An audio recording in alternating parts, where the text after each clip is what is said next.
જોઈ રહ્યા છો CNCC ગુજરાત। સરકાર દ્વારા ગરીબોને મકાન બનાવવા માટે આવાસ યોજના બહાર પાડવામાં આવી છે। જે આવાસ યોજનામાં 1,20,000ની સબસિડી આપવામાં આવે છે, પરંતુ શું આ સબસિડી ગરીબો સુધી પૂરેપૂરી પહોંચતી હશે કે કેમ, આ જોઈને જરૂરથી વિચારવું જોઈએ।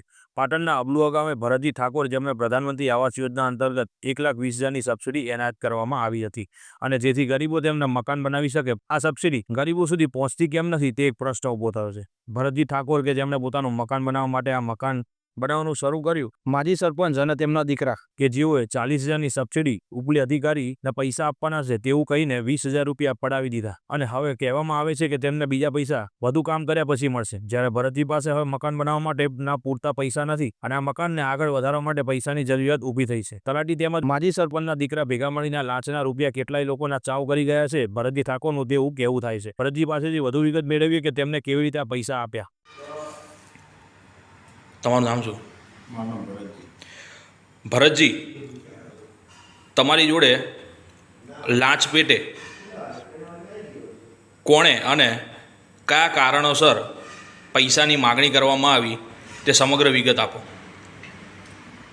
એવું કે મારા ગામમાં આવાસ યોજનાનો મકાન પાસ થયા હતા, તો એ પાસ મકાન થયા એમાં 40,000નો હપ્તો આવ્યો હતો।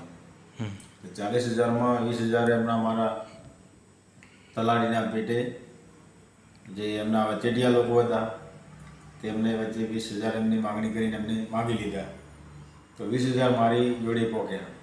તો મારે આ 20,000માં મકાન કઈ રીતનું પૂરું કરવું? કોણે માગ્યા તમારી જોડે પૈસા? મારી જોડે માગે વિક્રમજી, ઉપસરપંચના દીકરા,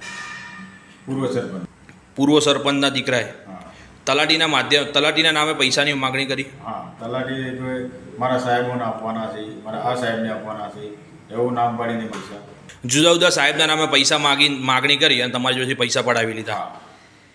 bureau chief CNCC Gujarat, Patan.